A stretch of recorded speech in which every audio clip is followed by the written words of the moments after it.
Hola, ¿qué tal? En este vídeo vamos a ver cómo se ejecutan los constructores en las clases derivadas. Para ello nos vamos a crear una clase llamada clase 1, que va a ser la clase base de todas. De esta clase vamos a derivar otra segunda clase llamada clase 2. A su vez de esta clase 2 vamos a derivar otra llamada clase 3. Y por último vamos a derivar una última clase llamada clase final, que derivará de clase 3. Una vez que tengamos todas las clases creadas, lo que vamos a hacer será crear un objeto de la clase final, objeto clase final, y una vez que tengamos creado el objeto, veremos cómo se van a ejecutar los constructores de todas las clases base anteriores.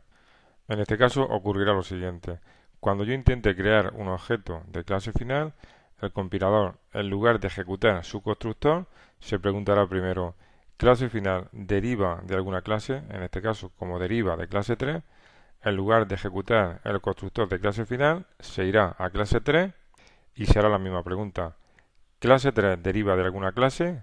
Como deriva de clase 2, tampoco ejecutará su constructor y nos iremos a clase 2. Y con clase 2 exactamente lo mismo. Como deriva de clase 1, nos iremos a clase 1. Clase 1, como no deriva de ninguna clase, es decir, como es clase base de todas las restantes, aquí en este caso sí ejecutaría su constructor. Por tanto, se ejecutaría el constructor de clase 1, después se ejecutaría el de clase 2, a continuación el de la clase 3 y por último el de la clase final. Vamos a ver un ejemplo en C++. Vamos a crear las clases que hemos visto en el esquema.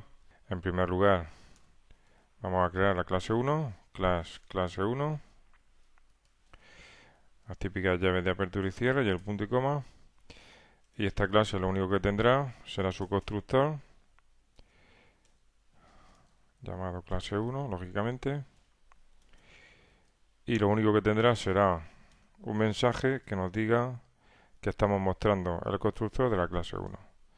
Ponemos constructor clase 1. Vamos a insertar un salto de línea. A continuación vamos a crear la clase 2, que será exactamente igual, solo que vamos a cambiar clase 1 por clase 2. Ponemos clase 2 y clase 2. Clase 2 deriva public clase 1. Vamos a copiar la clase 2 y vamos a cambiarla por clase 3. Clase 3 deriva de clase 2 y esta será la clase 3. Y por último vamos a crear la clase final, que derivará de clase 3.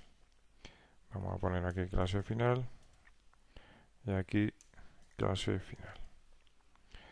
Ahora en main vamos a crear un objeto para ver cómo se ejecutan los constructores. Vamos a crear aquí el objeto de la clase final, que se va a llamar una clase, y vamos a ejecutar el programa. Y aquí vemos el orden de ejecución de los constructores. Como veíamos en el esquema, en primer lugar se va a ejecutar la primera clase de todas, que sería la clase 1, a continuación la 2, después la 3 y por último la clase final. Pues bien, aquí lo dejamos, no olvides suscribirte, te espero en una próxima ocasión. Chao.